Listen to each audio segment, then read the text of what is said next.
Take it away. All right. Hey, good morning, and thank you for joining us for this session. This 4.21. It's about hydrogen. Everything that you want to know about hydrogen as an energy fuel, when it's going to be here. It's already here, actually. In what form is it here? We're going to learn a lot from the experts that we have on the panel. I am not one of the hydrogen experts. I am Frank Morris. I'm the executive director of Clean Cities, Georgia. And welcome to this session. We've got Commissioner Tim Echols here who's going to help facilitate questions. We are live, and I'll give you a second to tell you what this live session looks like. Why don't you go ahead, Commissioner? Yeah. Thank you, Frank. Hey, welcome everyone. Hydrogen is all the rage, not just here, but all over the world. I was at the World Nuclear Exhibition in France in December, and they said the word hydrogen more than they said the word nuclear. So everybody is all excited about the possibility of hydrogen creation and all the ancillary businesses around it. We're on StreamYard today. We're streaming live, so I'll ask all our speakers to make sure you talk on the microphone. We'll have some questions from the audience out there as well as from in here. Thank you, Frank. All right, thank you, Commissioner Echols. So before I get into my presentation, I'll tell you who we're going to hear from. Dr. Scott McWhorter, first gentleman right here. He serves as the chairman of the board of directors for the Southeast Hydrogen Energy Alliance. He is also the CEO of Transition Energy and Texel Energy Innovations. As if he's not busy enough, he's got two startups going, innovating, processing electrified heating for processing plastics and biomass, and scaling thermal battery concepts that will provide low-cost, long-duration energy storage, power, and heating.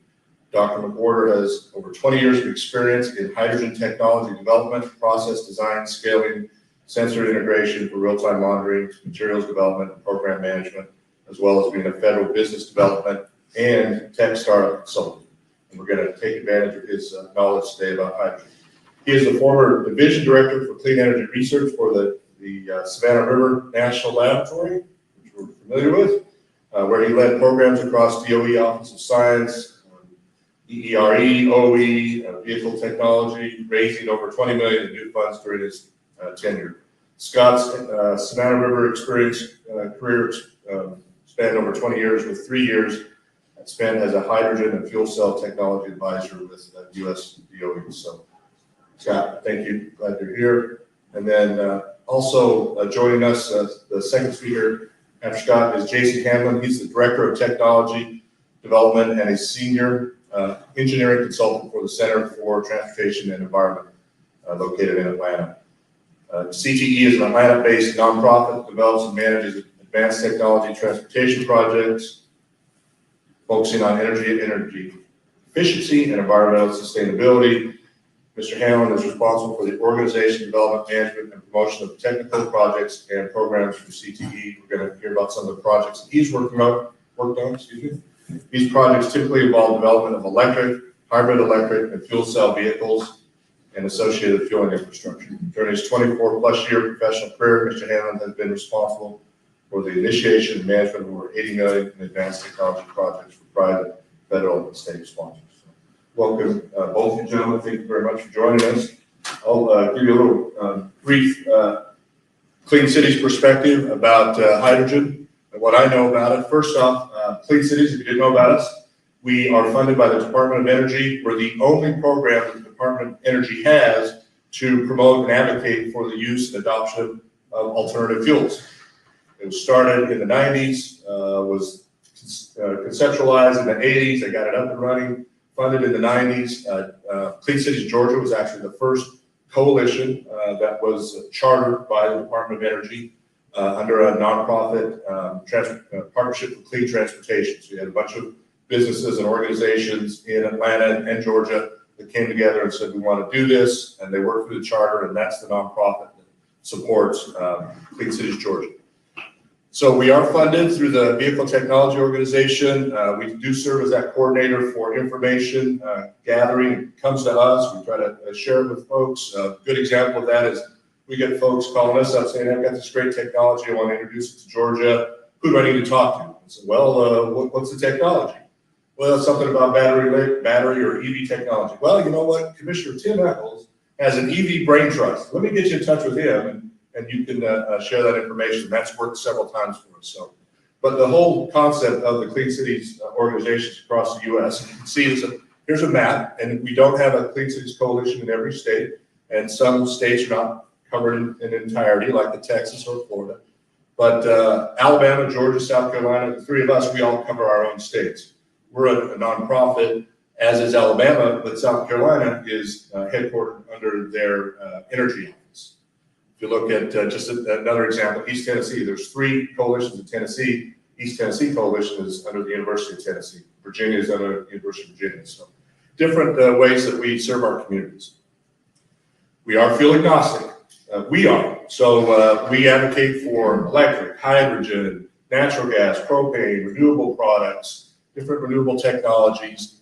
We are also grant managers.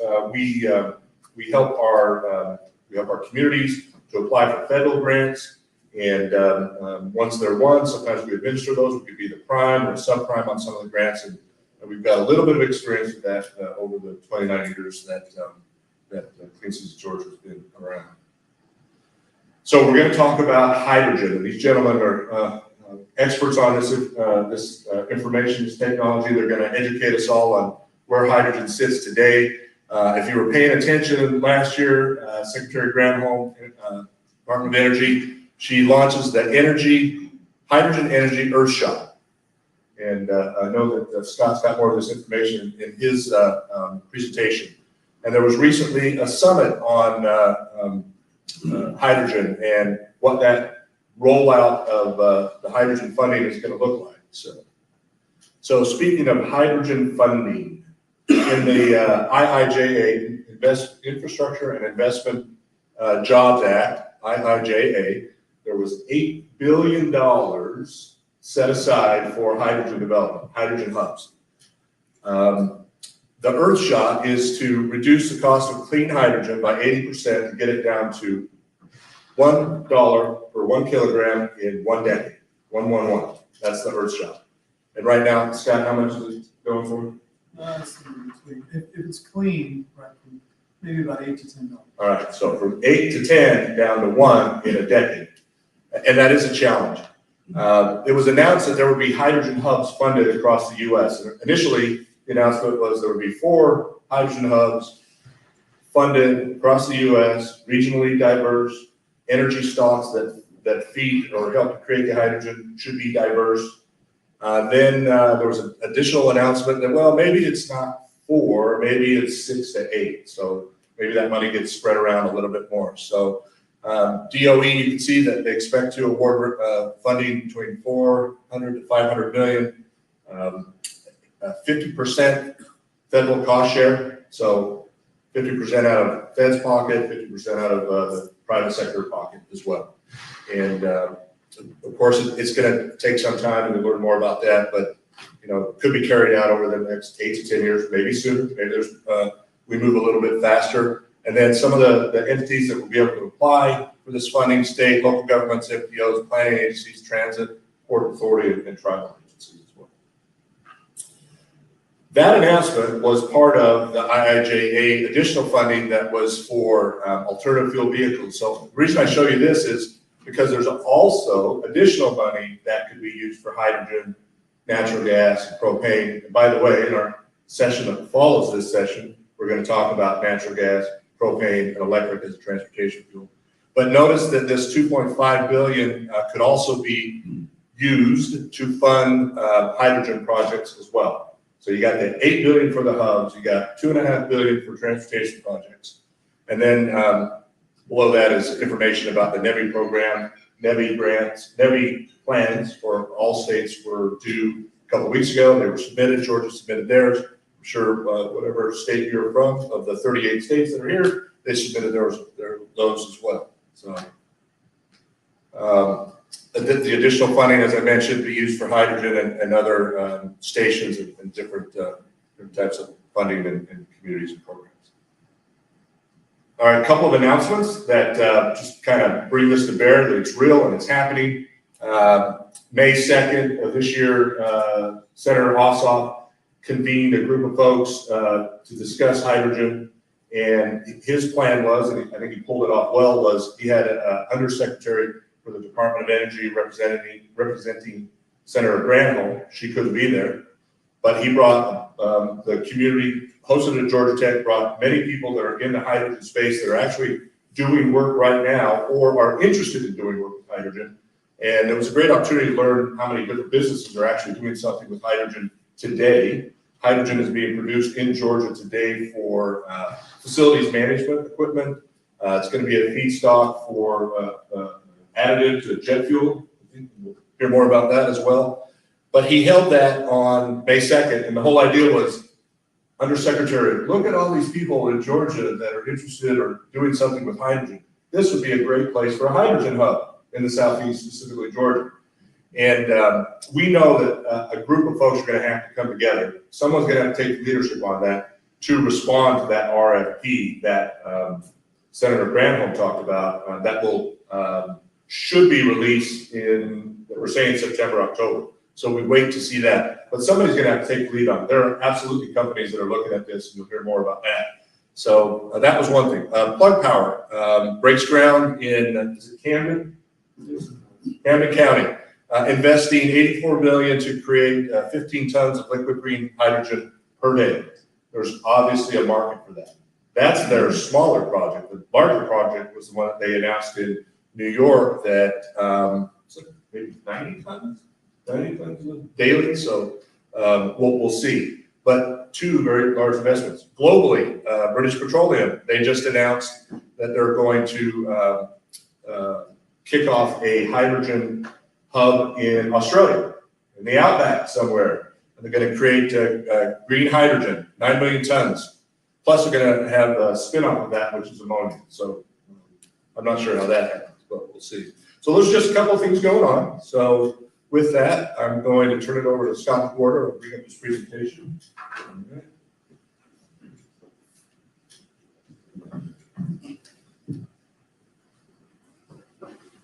Thank you, Frank. And can everybody hear me all right? All right. I'm kind of a rambler when I talk, so I'll try to stay stationary. Please use your mic. I'm not sure it's time up here. But welcome everybody this morning.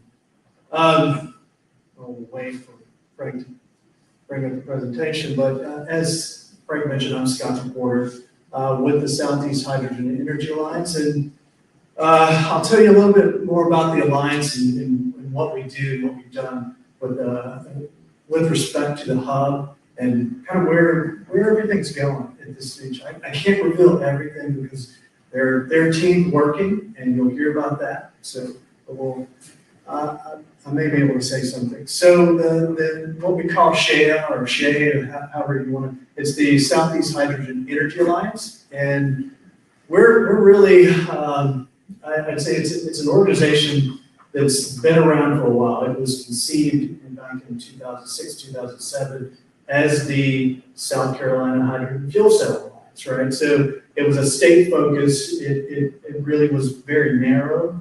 And so me being at this Savannah River National Lab, I was a part of it and a part of the executive committee, and decided to kind of take that and after discussions with the Department of Energy and other stakeholders and said, look, we need an organization in the Southeast that is going to stand up. And this was before the IIJA and all the money that's coming around. So this was back in 2017. So we started convincing people within that organization, all right, we need to go beyond the state. Right? It was state funded at that time.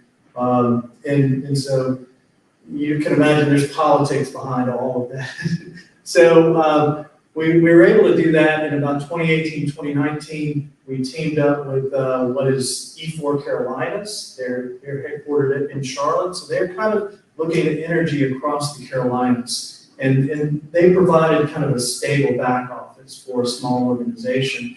And what we were able to do there is kind of look across this 10-state region in the Southeast and say, hey, we want to reach out to the stakeholders, figure out what industry problems are, and start addressing those. But we got to bring value first. And I'll tell you a little bit more about that once we get going. But the first thing that we did is populate a strong board and just understanding the energy landscape and how it transitioned I knew personally that the utilities were fifth and sixth to the finish line. They never wanted to be top four, right? Even maybe fifth and sixth being generous to them. But they've got to make sure that the lights are on, right? So if I could get the utilities to join the board and say that they were really interested in hydrogen, I knew that was a really good indicator that hydrogen is coming, and they believed in it as well. So not only electrons, protons were good. They were comfortable with those. So we populated the board with Duke, Dominion, NextEra, three key utilities in the Southeast that are different, right? And so some are public, some are private, right? So, but also energy companies and energy users, Siemens, Michelin, small companies like Summit Works, and some of the universities, Clemson, South Carolina. Now, what I don't have listed on there, we had participation, ad hoc participation from Georgia Tech, North Carolina State, so other universities that really started to represent the Southeast, University of Central Florida and such. So we had this strong board and group of individuals that really came together to really start this in the 2019 timeframe. So I think I can advance this. But it was really about this mission of SHEA to convene these stakeholders, to focus on education and engage all the stakeholders, communities, and really start to focus on the workforce activities. And we started with what we thought was, let's commission a study on the green hydrogen supply chains. We did that in 2020. Still not understanding that all of this was going to happen, right? All this money was coming. And so we said, yeah, this would be a great value of just outlining who's involved, who can be involved, and presenting that as a kickoff to all the Southeast. So we did that, and you can kind of see here how what I just described to you from 2006 to 2022, how we got here today, right? So we commissioned that green hydrogen supply chain study. We just completed that in June of this year. We will actually be having a free webinar at the end of September to release that and have a panel discussion on that. So please check out our website with E4, and you can get more information about that. What we did, so during this time frame, we all know that the infrastructure law came about. During that time frame between November and January, everybody was reaching out about hydrogen, wanting to know what to do, how, they know all this funding's coming, they hear about these hubs. We knew we had to get organized, but no one around the country, outside of maybe California, and they're not as organized as what we think, but no one was that organized around green hydrogen. So we had to get people talking, understanding what the off-takers look like and what those applications were, what the real applications were if we were going to pull this off. So we decided as an organization, as a convening organization, just to pull together these stakeholders in a series of workshops. And we held a series of 31 different working group workshops between February and March, or January and March. And this was all people just giving their time. No one was paid to do this, right? And what that told us at the end of this, and we separated across the value chain of hydrogen and as we know it today, and I'll share with you what that is. But so we had over 400 stakeholders, entities, separate entities engaged in this, saying, hey, I want to do this, I've got this, I want to be a part of, helping, whether it was education, workforce development, whether it was reaching out to the communities, whether it was production, delivery, storage, end use, or even safety codes and standards. So they wanted to be engaged in all of that. And that really, brought to light that there was a tremendous need and a tremendous want to convert over to hydrogen fuel. So just to back up a little bit, right? So I think everyone's seen the new colors of hydrogen, which are quickly becoming the old colors of hydrogen today. Because if you ask DOE today, they want to get away from the colors, right? It was great to kind of generate some discussion. There was blue, turquoise, green, really green, purple, right? And so it really wasn't, it was focused on different technologies. You can see electrolysis, steam methane reforming, pyrolytic. You know, the technology, it should be technology agnostic, and that's where they've moved today, right? But this gives you a flavor for where we're going with all of this. But ultimately, it's about the expected CO2 contributions of each of these platforms that are out there. But, you know, really what we're focused on are these areas here in the Southeast. We don't have natural gas resources, right? So we've got a lot of pipeline natural gas. And one of the largest users of hydrogen in the Southeast is in Georgia, is in Augusta, it's Nutrien. They make ammonia, right? So they do a lot of steam methane reforming there. But that tells you a little bit about where we are in green hydrogen space. So I'll try not to overlap with Frank too much on this, but these regional hydrogen hubs, as Frank mentioned, there's $8 billion. It's actually in the Office of Clean Energy Demonstrations. That was a new office the DOE set up in 2021. So it was really a slow transition to get that out. The law said at least 4 regional hydrogen hubs, as Frank said. We all knew that they kind of looked at maybe that meant 8, right? But maybe to start off, it means 14 or 15, and they cull it down to the people the groups that can really pull it off, right? And you got to look at this as each of these might be close to $1 billion startup. So you're starting up a unicorn, right? So that's going to be a difficult job, right? Now, in addition to that $8 billion, there's $1.5 billion from the IIJA in there for hydrogen electrolyzer manufacturing and recycling. That funding sits in the Hydrogen Fuel Cell Technologies Office. That's going to come in separate calls. So if you're a hydrogen electrolyzer manufacturer, you've got some technology that's useful for recycling, be ready for that. Those calls aren't out yet. There's been NOIs, there's been RFIs and things, requests for information and notice of intents that are coming out. So this wave of funding is coming, so you just got to be prepared. Frank mentioned the Earthshot 111. That's really the driver here, is bring it to cost parity with what hydrogen is today and what other fuels, natural gas and diesel. So make it very competitive with these other fuels. It has to be, or we're not going to adopt it, right? These are all going, the hub effort is not an R&D effort. It's a demonstration and deployment. A little bit of development, but it's really this scale that's required to produce that infrastructure and have it out there to make it competitive. So how do we compete? You know, you've got to explain why this region, why now, why us, how it addresses DEI, the diversity, equity, and inclusion issues, all those community issues that this administration is really focused on. Right now, what we know, there's strong competitors out there, right? So there's Southern California, the LA Basin area.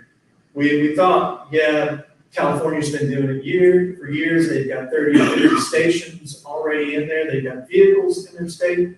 So why do they need a hub, right? So people are still asking that. Turns out there's a lot of infighting between Northern California and Southern California. They're going to have to get organized just like all of us and really make the case. We'll see.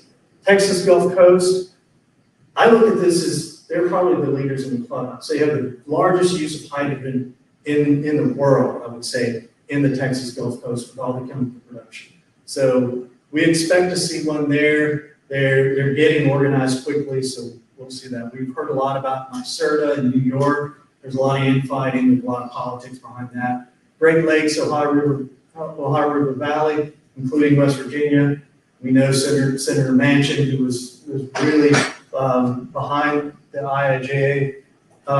We thought that was their leader, but there's a lot of infighting there, and they're not as organized. So it's really what team can get organized in a fashion with entities that can lead a billion-dollar hub and then have the offtake agreements. Because you're going to have it. That's the only way that this becomes sustainable. So as I mentioned, this hub criteria, the law says one hub has to demonstrate the production of clean hydrogen from fossil fuels. We're not really going to do that in the Southeast. We don't have those resources. That kind of cuts us out. But the next two, hub demonstrates production from renewable energy and nuclear energy.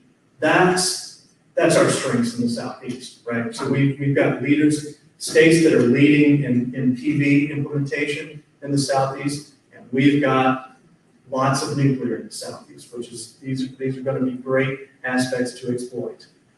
In-use diversity.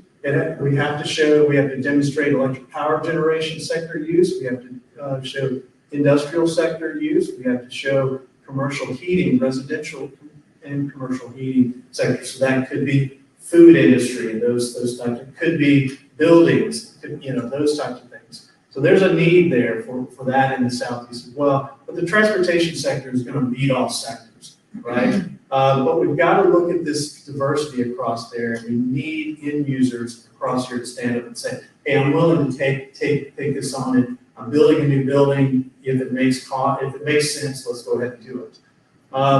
And then one thing that's in our favor as well, they need geographic diversity. They don't all want it in the west or the east or the north or the south. It needs to represent the U.S. So, but we do know, right, that there are two that are going to be focused in natural gas producing regions, some of the greatest natural gas resources. So that kind of told us, hey, it's probably West Virginia, Pennsylvania, Ohio, Texas Gulf Coast.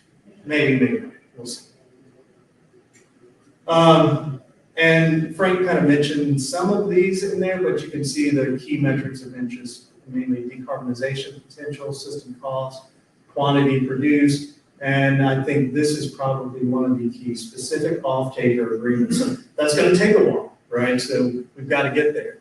And then you see all the stakeholders. Everyone in this room is a stakeholder that can get involved in these, but state and local governments, regional coalitions, industry is going to be really needed to pull this off. And then most recently, we have the Clean Hydrogen Inflation Reduction Bill, now or law, where they've given a more clear definition of clean hydrogen, right? So it's really based on, it has no greater than 4 kilograms of CO2 equivalent per kilogram of hydrogen. It is process neutral, so you don't see all the wheel of colors anymore. It's just simply this. This is your key, right? And you measure the amount of hydrogen, of CO2 contribution from the GREET model. And that's, the GREET model was developed at Argonne. So, and so they're actually going to publish, I think, a user model on the DOE website so that everyone can use it. But I'm hoping that, I know that you can go out and use the GREET model for free if you go to Argonne's website today. There's a whole host of tax credits that go along with that, right? The production tax credit is what a lot of the stakeholders were looking for. A lot of the industry that's using hydrogen today, using steam methane reform, they were looking for this tax credit to really bring down that cost of green hydrogen and make it cost competitive so that they could start to convert their processes over. That's what we really need. So you can get up to a $3 per kilogram $3 per kilogram hydrogen tax credit, and it's down to 60 cents a kilogram. There are other qualifying factors such as employment factors in your region and things of that nature that you need, and it's based on the carbon intensity of the hydrogen as well. And if you're using a process that produces CO2, you've got carbon capture along with that. There's a carbon capture tax credit. You can't take the two in conjunction with the other. You have to choose. There's also the alternative investment tax credit. So when you're investing in these hydrogen production facilities, you get a significant tax credit there. It extended the fuel cell investment tax credit through 2024. And then it's going to transition into a clean energy investment tax credit that looks at all of these different platforms, alternative energy. Then there's some vehicle tax credits down here, class 1 through 3, $7,500 credit, up to $40,000 for class 4 and above. So which should really drive the interest in adoption of fuel cell vehicles wherever you are. It makes it very cost competitive. And I'll try to get through this pretty quickly. So back to Shay and what we've started to do.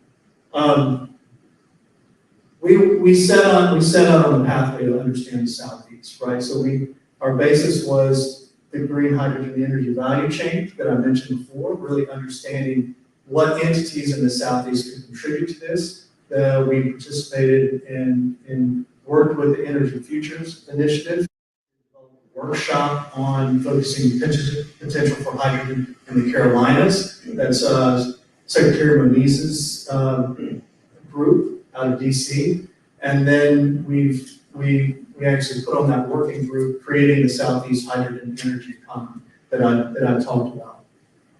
So here's the value proposition, basically. We separated our working group, our efforts across these 5 working groups. And you can see the community, the government working group, production, delivery, storage, logistics, creating the consuming, the end users, and then the safety code and standards. Because I think people typically overlook working group 5. Right, and this is probably, as you're starting up new infrastructure and new technology, one of the most important aspects that you can talk, because you can't do any of this without understanding this and having people trained. That's your fire marshals. That's everybody in line that's got to approve your NEPA process, right? So if you don't have this and don't have a good understanding of this, this is never going to happen. So what did we learn from all this? So we really validated what we knew in this whole process, but it really allowed us to coalesce all of these into one nice document. It's the unique characteristics of the Southeast. We have proven renewables. We've got a solar capacity that rivals no other region in the country. We have over 12,000 megawatts in 2020 across the Southeast region. And it's expected to more than double by 2024. So it's quickly growing. Florida is already number 2, and Georgia and North Carolina are in the top 7 in the country for PV implementation. We have a tremendous nuclear capacity, over 269 million megawatt hours. 6 of the top 10 nuclear generators are in this region, Southeast region. But that all results in the nation's lowest energy prices today. That's a tremendous aspect, because we can start to use those electrons to produce low-cost green hydrogen today and have the lowest cost resource for not only using internally, but exporting. So it can become a real asset for our economies. We've got 3.96 billion in GDP, 20+% of the U.S.'s GDP, and approximately 85 million population, 25% of the U.S. population in our region, and that is fast growing. Other unique characteristics, we've got the pipelines coming across. We are the gateway to the Northeast. So there's a lot of opportunity to convert and put hydrogen in natural gas pipelines. We'll see how well that works out. There's a lot of discussion. There's got to be a lot of regulations around it as well that have to happen, and more understanding. We've got major ports, inland ports, the largest rail system in the U.S. in the interstate corridors. We have 5 of the largest utilities. I've already mentioned those. 4 DOE national laboratories in the Southeast, plus 4 major NASA sites and over 85 military sites. So tremendous government support in the Southeast already, and science support. And then that's without saying 16 of the top U.S. colleges of engineering are in the Southeast. And when you're talking about diversity, equity, and inclusion, we have the largest concentration of HBCUs and MSIs in the country. So with all of this said, we make a great case without all the end users and everything. We have to have a hydrogen hub in the Southeast, right? So the next steps, and this is my last slide, so I don't want to take up Jason's time because he's got some really interesting points to make.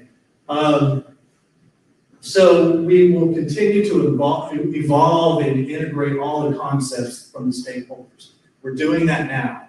We will, it's gonna require all of these different parties to come together and keep talking and understanding who's out there. We're gonna have to have EPC firms all the way down to the off-takers and others come together and talk about how they're going to do this, right? The hub teams have, there's the initial formation, and I'll just say, without getting into too much detail, what we know in the Southeast, there's primarily 2 hub teams, and they're very much utility driven, and that's what we wanted to see. So that's a good sign. The utilities are now getting, what I just informally say, getting their act together. They're basically understanding how they want to move forward in these hub concepts. And then they're going to start inviting and making a little more open to the public, to inviting key partners into this. Because you can imagine, Frank mentioned 50% cost share. So if you're going after $1 billion in federal dollars, you're going to need $1 billion in cost share, right? That's a lot of money for anyone to raise. So all of this is happening now, and it's been happening for the last month or so. You're not going to see it in the public domain for maybe another month or 2, but just know it's happening. We'll start engaging the communities through workshops and local meetings, and then in parallel, we'll engage the states, because what we don't want to happen is that each and every state start just pounding their chest saying, we want a hydrogen hub here. We need the states to work together. It's a hub, it's a regional hub, not a state hub, right? So, and I think we have that now in the Southeast, whereas you look at New Mexico or New York and you look at Oklahoma, they're all pounding their chest and saying, we're gonna bring a hub here. No, you're not. So, we know that the notice of intent came out in June, right? So that told us a lot about what DOE was thinking. But it basically said, hey, we're gonna issue a FOA in September or October of 2022. That might be delayed a bit. That meets their obligations against the law, right? And then they will ask for concept paper within 90 days after that. So you really got to have your act together. Those are usually 10 to 20 page concept papers. And then we expect the full proposals to be due in June of 2023. And those are going to be phased approaches where they might select 14 or 15 proposals to go through the first phase. And if some of those, they expect some of those not to make it through, right? So they're going to start culling those down, or they eventually get to 8 to 10. So I think with that, that's where I'll end today. And thank you guys. Great. Thank you, Scott.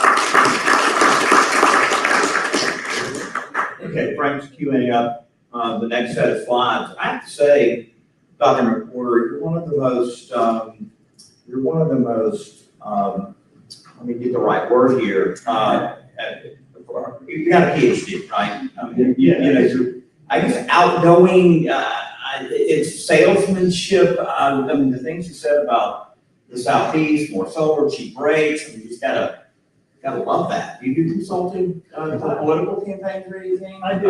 Yeah, that's good. All right, let's go to our next speaker. Then we're gonna have a lightning round for questions. So Jason, great having you here from CTE. Awesome, thanks for having me. Thanks, Jason. This is great because I grew up in the South, grew up in Tennessee, lived in Georgia for the last 25 years. Run in the mountains, bike in the mountains, always in the mountains. And every time I'm in the mountains, I just realize how important my job and the environment is. And so it's great to be here and see all the knowledgeable folks looking out for things. We don't always, push the environmental aspect, even though it's in our name, Center for Transportation and the Environment. We promote all of the good things that these types of clean transportation projects can do. So, so it's good to be here. Okay, awesome. About CT, I'm not sure if you guys know anything about CT, but we do a whole lot in this space, which I'll get into. We've been around for since 1993. We are a 501c3 nonprofit. We're a unique, very unique nonprofit. We're engineering and planning firm basically at our core. Our mission is to improve the health of our climate and communities by bringing people, organizations together to develop and commercialize clean transportation technologies. We've done a lot of work in this space. We go after federal and state funding opportunities, put teams together in response to those to carry out clean transportation projects and successfully carry them out. We've done over 600 million in projects throughout the country. And while we are headquartered in Atlanta, we have offices in Berkeley, LA, St. Paul. So overall, our organization's kind of grown. It's grown primarily out of prototype vehicle development, demonstration, and the infrastructure associated with it. And I'll kind of get into the details behind that in a minute, but from that, and it's primarily, we primarily focus on zero emission technologies, so all electric and fuel cell, charging infrastructure, hydrogen fueling infrastructure to support those projects, carry them out, and over the years we've learned a lot through doing that, and a lot of that has transitioned over into the other areas that we focus on, which is smart deploying, so helping fleets determine how to start deploying these technologies at a smaller scale.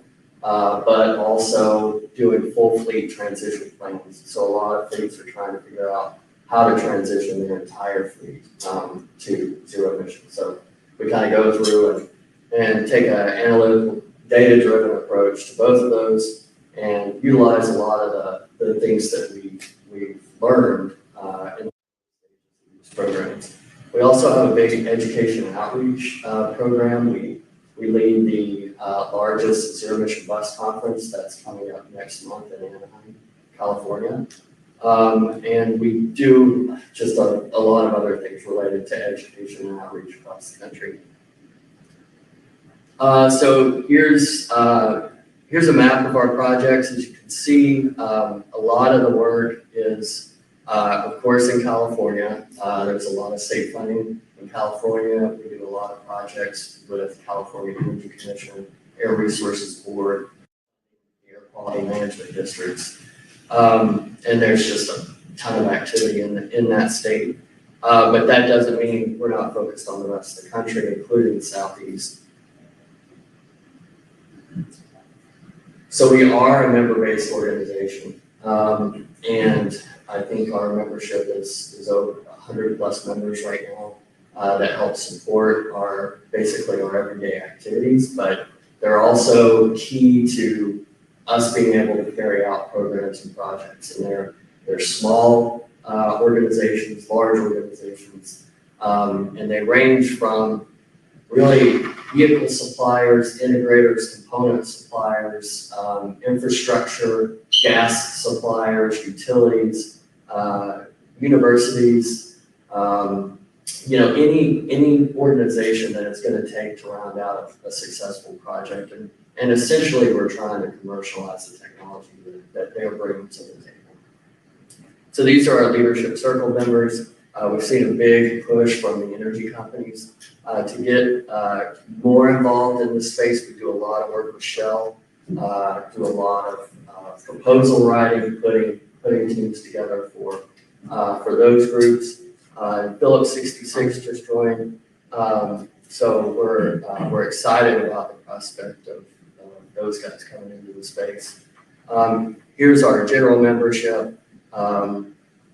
Probably some of you in the room are members of CTE, whether you know it or not. But this is how we carry out the projects. Oh, also engineering consulting firms is a good one. We work closely with those guys. So how do we do this? How do we carry out these projects successfully, which we are looking out for both our federal and state sponsors. We do a lot of work for all branches of the government, Department of Transportation, Energy, Defense, and state organizations. So we're looking out for them, but we're also looking out for our partners, like I said. We do that by developing comprehensive work scopes, everything that we know is going to be necessary to develop and really deliver a risk-free, well, no project's risk-free, but a solid project. We utilize data, a lot of data, we fill in gaps. So we do a lot of modeling and simulation work, powertrain modeling and simulation work to determine how vehicles are going to operate in fleets, because as you know, all electric and fuel cell vehicles are susceptible to, more susceptible from an energy perspective to changes in climate, road conditions, duty cycles, driver habits, you name it. We also incorporate a lot of data collection activities, so a lot of key performance indicator monitoring and evaluating the success of our projects. We are pretty much unbiased. We don't have a product to sell, so we can give an honest assessment of how the projects are going.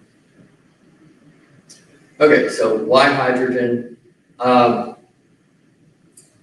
So like I said, we are kind of agnostic between really fuel types. But when we look at doing hydrogen projects, there's obviously a use case for hydrogen projects, which I'll get into a little bit more. But they do have zero tailpipe emissions, only produce water at the tailpipe. They're efficient operation, so they are built on all electric drivetrains, adding an efficient fuel cell that's 55–60% efficient. They provide energy flexibility and security. One of the biggest things, kind of a little bit of a misconception about hydrogen is that it is a fuel. It is a fuel, but it's an energy carrier, much like electricity. Hydrogen is the most abundant element, but it doesn't exist freely. So it's out there, but it needs to be created, and it is. So what that does allow us is flexibility, whereas traditional fuels we are dependent on fossil fuels for diesel and gasoline vehicles, and we're constrained. And they're also a mobile emissions source. With hydrogen, we are able to create the fuel, we can use fossil fuels, and we do use fossil fuels currently, but we can also use renewables, like Scott said. And it allows us to transition to those clean energy sources and make that full well proposition possible. So it's also a lightweight fuel, so especially relative to all electric vehicles, batteries utilize the battery, so in a lot of cases it provides benefits there.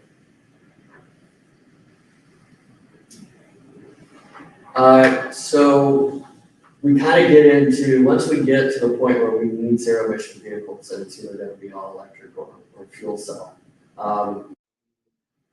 We obviously end up deploying a lot of fuel cell vehicles simply because of range, to meet range needs, and fueling time, charge time needs. So it's to serve the operational efficiencies of really energy intensive fleets that need to operate on a heavy duty cycle. So for fuel cell buses, we are getting similar ranges to diesel and natural gas buses and similar refueling times. And it's also a process that these fleets are familiar with, and they're more predictable in the full range of ambient temperatures. Also, there is a significant weight reduction on these vehicles, and in the transit space, a lot of agencies have started off with all electric buses because they can kind of do their low hanging fruit routes, but have realized that they need to deploy 2 buses for every 1 bus to serve the same duty cycle.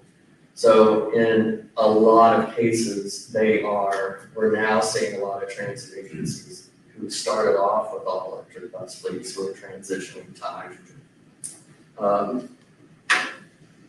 Because of the overall economics. Same with trucks. I'll talk about our Hyundai deployment here in a second, but they are perfect for heavy duty trucks, long driving distances. Refueling times are 8 to 12 minutes and ranges are up to 500 miles for some of the tractors. And their payload is battery electric versus fuel cell is an 8,000 pound 4-time improvement. So which is important when we're restricted GVWR to 80,000 pounds over the road, increases payload capacity. One of the other advantages is when you're deploying infrastructure in the early stages, when we're deploying 4 electric buses, chargers might be on the order of $50,000 to $60,000 a piece to deploy, but our fueling stations, hydrogen fueling stations, are on the order of $4, $5, $6, $7 million to deploy, depending on the technology that we're using. So it's really difficult to make a business case for small fleets, but as you scale up, you definitely get to spread out that investment over your fleet size. So that's another reason we're seeing transit fleets switch from all electric to fuel cell, and fuel cell fleets growing at given agencies. Okay, so state of the technology, I'm kind of going to use in just a second. I'm going to use a lot of CTU's projects to describe the state of the technology, so you guys kind of understand where we are across the country. But this slide I've got a few slides in here from the DOE's AMR, plenary review from Sunita Satyapal. This one basically just shows that there is a large amount of hydrogen being produced, 10 million metric tons annually. The vast majority is for ammonia and refining industrial processes. However, we are utilizing a lot of that production. That production is predominantly SMR from natural gas, vastly. So we are working to incorporate renewables and can and have projects to show it. But in terms of transportation or vehicle applications, forklifts, we know we can make the business case of forklift and material handling because they do run traditional 24/7 operation, and there's savings over battery forklifts. Fuel cell buses, like I said, are kind of out in front in terms of medium and heavy duty space. There are 50 plus retail stations, majority of them in California.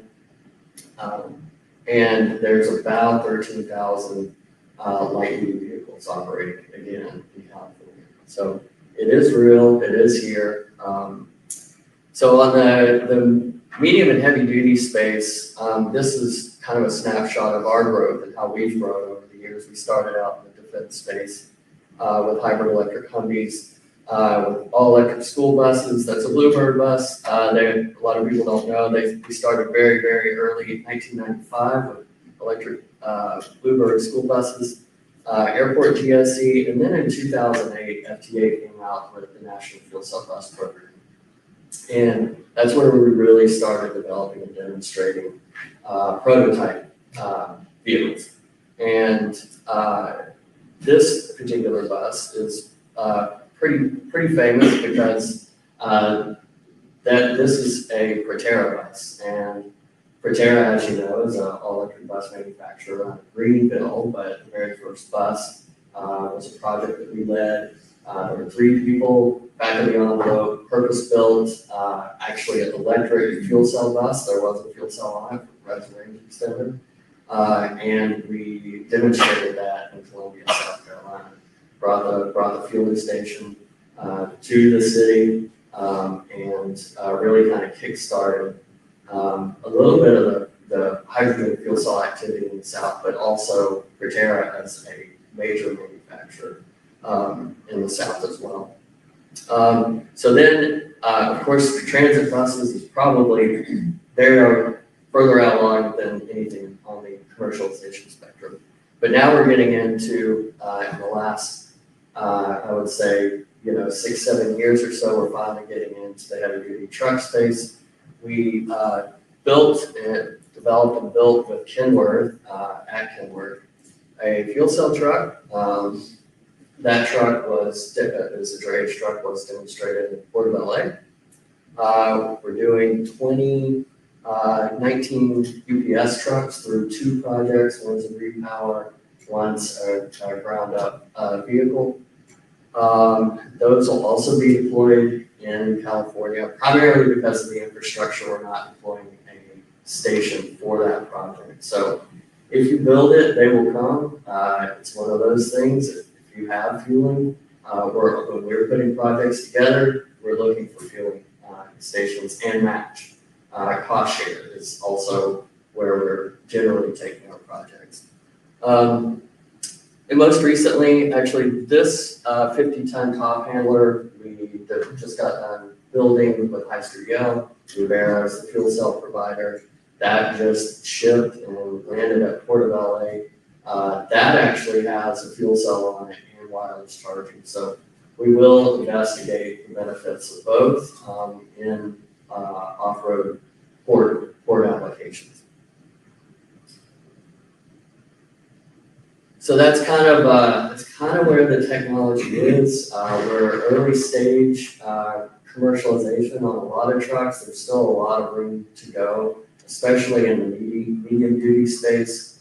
However, we're seeing a lot of activity from gas suppliers, gas utilities. SoCal Gas, Washington Gas are getting interested in deploying medium duty trucks. So we're putting together a pilot right now for Washington Gas, the DC area, and deploying some delivery vans with SoCal Gas. So this is a snapshot of kind of the projects we've got going on now. We are pretty heavily involved in the Shell light duty fueling stations, really just bringing project management experience to bear for those. Also applying for new funds for more deployments. So our fueling stations, one of the great things about hydrogen fueling is you've got a lot of options. That's also a challenging piece to it, depending on your use case, your duty cycle, your own internal goals. Our delivered gas and liquid stations are probably the most efficient and most economical for regional production facilities, and the most straightforward. However, we do have a lot of fleets that do want to do on-site production using electrolysis, so we're doing those as well. Those are with liquid. We're using a lot of liquid pumping technology, which is much more efficient than I think some of the typical CS compression storage dispensing technologies, but we still use both. Dispense at 350 bar, 700 bar. 350 bar generally is what we're using in the medium and heavy duty space. 700 bar is more on the light duty space. And so as an example, OCTA, Orange County Transit Authority, their station was about 4 to 5 million. I think that was liquid delivery. Annual OEM is about 100,000 and delivered liquid is about 790 kilograms. Real quick. So we've been talking a lot about tons and price per kilogram. What does that mean? A ton of hydrogen is about 1,000 kilograms. A kilogram of hydrogen is about the energy equivalent of a gallon of gasoline or a gallon of diesel. However, it's not as easy as saying, $7.90 a diesel gallon equivalent, or $7.90 a gallon, for these vehicles is what you're paying, because they are more efficient. So on a per mile basis, they're generally, I would say 70 to 90% more efficient. So you can almost have that number and get closer to an equivalent price per gallon for economic technology. So generally $7.90 a kilogram for a bus. They are almost twice as efficient. You're really paying about $4 equivalent. So keep that in mind. We talked a little bit about this. I just wanted to show this because it is real, and we've learned a lot from deployment of stations in California, especially meeting supply and demand. Station reliability is still an important focus for us, and a lot of that can be brought to bear. A lot of those learnings can be brought to bear in the Southeast. We're also doing really big stations, 400,000 kilograms. So to serve, a lot of demand at given fleets, which is great for scale up. And those are private stations, although this one in AC Transit does have a public fueling dispenser on the other side of the fence. So this is one of our more recent projects. It's the largest Class 8 fuel cell truck deployment that's happening right now. We put the team together, went out, applied for the funding, got the funding, and now we're managing this project. 30 fuel cell Class 8 drayage trucks from Hyundai. Like I said, a range of 500 miles. We are deploying the station at East Bay Utility District in Oakland, 10 to 20 minute fills, which is pretty awesome. 60 kilogram fills. So definitely state of the art, and up to 60 trucks. And that is back-to-back fueling. So that's pretty critical. So stay tuned on that. But that one actually has a 54% renewable feedstock. California does have 33% requirement for their hydrogen fuel that has to be renewable content. One of the big things here, and this is going to be important in regional hydrogen hubs, is trucks will serve a major role in the distribution of hydrogen. I don't know how much of a role pipeline is going to play. It's expensive. And so I do think, and again, we do feel that one of the most economical ways to get source hydrogen is over the road trucking. So, and to be able to do it and decarbonize that distribution pathway is huge. So the benefits start to stack on top of each other.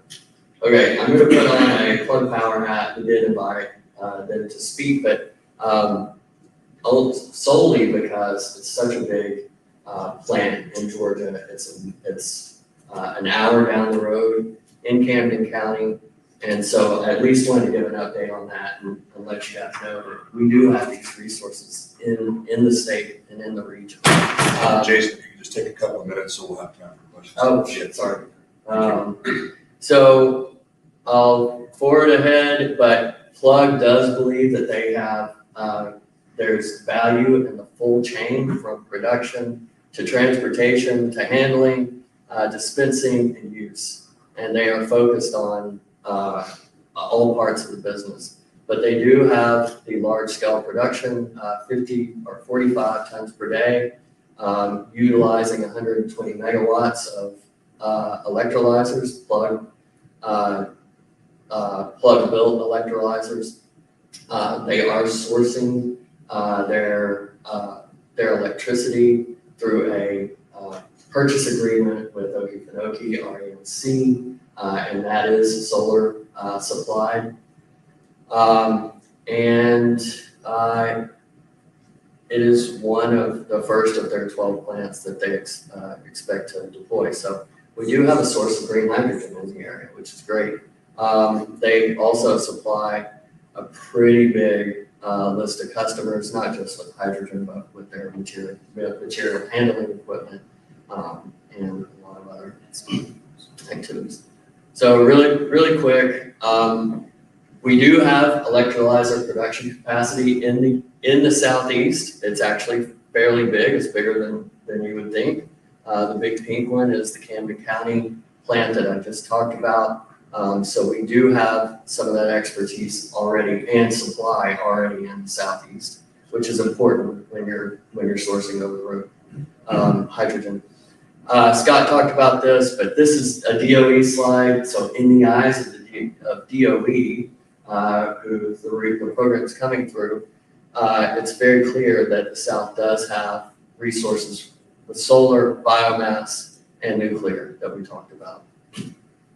This is also a slide that shows the DAC disadvantaged community distribution. Unfortunately or fortunately, throughout the Southeast, our programs will touch a lot of disadvantaged communities, which is important. We always calculate the impact to disadvantaged communities for our projects. That's almost always a scoring criteria. It's getting even bigger with the new administration. So definitely, that's as Scott mentioned, that's definitely going to be a benefit. Scott talked about the freight corridors. Last thing I kind of want to talk about is our vehicle manufacturing industry in the Southeast. It's definitely a benefit, and I think our regional hub can focus on this industry being a user, a supplier, almost every part of the chain. I already talked about Hyundai. Hyundai obviously has a huge presence throughout the Southeast, especially with their new EV manufacturing in Savannah. We also have Michelin, who have supply networks as well as support networks throughout the South. And I could go on and on, but again, the benefits start to stack. So that's it. That's all I have. But I will say, I think like Scott said, we definitely need a strategic coordinated approach. And we need to align the deployment of these technologies with their state of technology and state of development. Great, thank you, guys.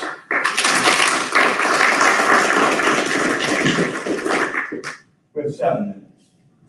So this is the super lightning round. So I'm going to cut you off in 20 seconds. Okay. So let me first ask you, going back, Dr. McMurray, we've had theories mentioned here. You build it and they will come theory, right? You've heard the chicken and egg theory at this conference before. I have a theory that is the shiny object saturation model. And it's kind of like this, and see this water pitcher is about full, and we've got batteries going out here, we've got various battery chemistries, we've got, now everybody wanting to do hydrogen. I mean, is there a tipping point for shiny objects for you to be able to really get these things going? And use the mic, please. Or is it a much bigger container than this for shiny objects? And I consider hydrogen a shiny object. Yeah, I would consider hydrogen a shiny object currently, but it's quickly becoming a very dull object because they're being implemented, right? But there is a tipping point. I think that tipping point is with all of the legislation that we're seeing. It's going to pay for the infrastructure. It's going to get people interested in the vehicles and allow them to adopt the vehicles. It parallels what we saw with solar in 2008. So you see the growth of solar. We'll talk about it later. Okay, great. All right. Hey, do we have any questions from the audience? Let's not forget the audience. Yeah, one for you about the off-taker. UPS was an off-taker for LNG, CNG, when you worked for them, running these trucks up and down 95. That really kind of stood up a lot of that. Is there going to be off-takers in the South, you think, besides the agricultural plant, the ammonia plant? UPS I can say after 35 years, they have a rolling laboratory of fuels for transportation. So I'm sure they're taking a look at it, especially in California. So I would not say no, they're not. All right, question from the audience, and this is a lightning ask, okay? So we got 5 minutes, yes. It takes 9 liters of water to make a kilogram of green hydrogen. How do you address the water concerns? Okay. From an environmental Water perspective? concerns, go You want to take that first? to 20 seconds. Right now, we're addressing it through municipal water supply, so even on our large projects. But it's a great point. I think a lot of fleets that are interested in doing this don't look deep enough into the feedstock requirements, and that's electricity and the distribution build out that's required, and also pay attention to the electrolyzer efficiency, and also the water needs. And that is something we definitely tried to make very clear at the outset of the project. Okay, Dr. Point, you just said it's not all just electrolysis, so there's other forms that don't require it. So if you're producing from polymers, producing from plastics, if you're producing from other feedstocks and other processes, so you got to look across the board, not just focus on electrolysis.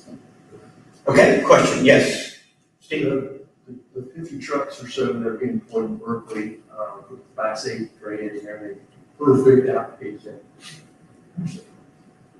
How much does it cost? Is that your question? You can probably, I mean, the whole project is 52 million. How much do they cost? I don't think I can disclose that quite yet. But we do see prices coming down, and I mean, Transit's an excellent example, because we were building them for $3 million, these $3 to $4 million. Now they're down to right about $1 million. A CNG or a diesel transit bus is about 550, 600,000. Electric bus. All right. 750,000. Okay, let's go, yes, Sue back. Rail. That's a perfect, we've talked about it. There has been rail running from Miami to Kennedy Space Center that was delivering hydrogen. That was Chart Industries many years ago. There were safety codes and standards, there were codes and standards that limited the delivery of rail, but we're revisiting. So that could be a key aspect. Okay, others, questions on hydrogen? Ian? Quick question for Jason, on the two competing standards for hydrogen pressure dispensing, 350 bar versus 500, is that ever gonna be resolved where they just go to one standard, or are they gonna continue to have the two competing standards? They'll still be two. I mean, it's still, Light Duty does it just because they need even warmer. And so they really need that high pressure hydrogen, but it's more expensive. Yeah. So even within a lot of the energy companies, there's disagreement about, what we should even deploy, because it's a lot cheaper to do without the pre-cooling and all of the other aspects necessary at higher pressure. There's a lot of pressure here. A lot of high pressure. Okay, others in the audience, questions? A question for you, Scott. You and I were talking beforehand about the clean energy fueling station that I saw out in California in Orange County in 2010. I mean, they had a nat gas taxi rule at John Wayne Airport. They were fueling super shuttles with natural gas. They had a hydrogen pump at the station. It was free. But the only time was a $250,000 Equinox that could, and so California has been in it a long time and had a lot of practice. They've got a huge head start like they have on everything else with energy. I mean, if they can't do it, no one can, right? Yeah, true. So they've got almost 50 stations deployed today. They've got a few thousand light duty vehicles deployed today, so they're leased and owned. So there's success factors there that they're demonstrating in California. That's going to spread to the Northeast first, the Northeast corridor. Then we don't, as you know, we have to make the business case in the Southeast. We don't drive by regulations. Right. All right, well, and right there, it's 10:45. Thank you. Our speakers will be up here for a few minutes to chat, and we've got another session, right, Frank? coming up Yes, we do. Thank you. at 11. Thank you. Hey, thanks for tuning in today.